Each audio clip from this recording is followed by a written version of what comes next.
నమస్తే రైతన్నలారా, నేను మీ smart Nagaraju agriculture blogs. రైతన్నలారా, చూడండి, టమాటా చెట్లకి 2.5 నెలలు అన్నమాట. ఇప్పుడిప్పుడే షాంపులు అయితే స్టార్ట్ అయ్యాయి. చెట్టు మాత్రం 6.5 అడుగు ఉందన్న. ఇలా రావడానికి గల కారణాలని వీడియోలో వివరిస్తా. వీడియోని లాస్ట్ వరకు స్కిప్ చేయకుండా చూడండి, మీకే అర్థమవుతుంది. నా ఛానల్ని ఫాలో అవ్వండి. టమాటా రేట్ల డౌట్లను క్లియర్ చేస్తాను. దయచేసి ఈ వీడియోని లైక్ చేయండి, షేర్ చేయండి, 10 మంది రైతులకు తెలియజేయండి అన్న. అండ్ నాటిన ఇప్పుడు డ్రిప్ ఎరువుతో పాటు సేంద్రియ ఎరువులు మాత్రం తప్పకుండా వాడాలి. వాడిన తర్వాత ఇలా మనకి చెట్టు ఏపుగా పెరగడానికి ఆస్కారం ఉంది.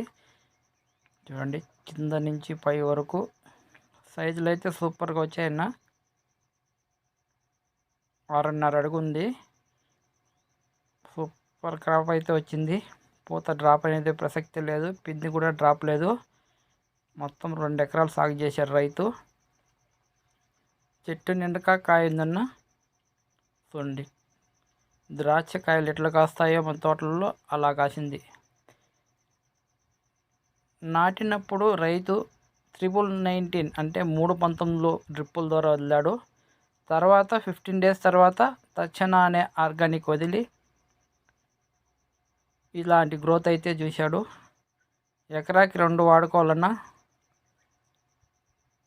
డ్రిప్పుల ద్వారా 1 లీటరు, స్ప్రే ద్వారా 1 లీటరు. 1 లీటరు తక్షణాకి 100 లీటర్ వాటర్ కలుపుకోవాలి.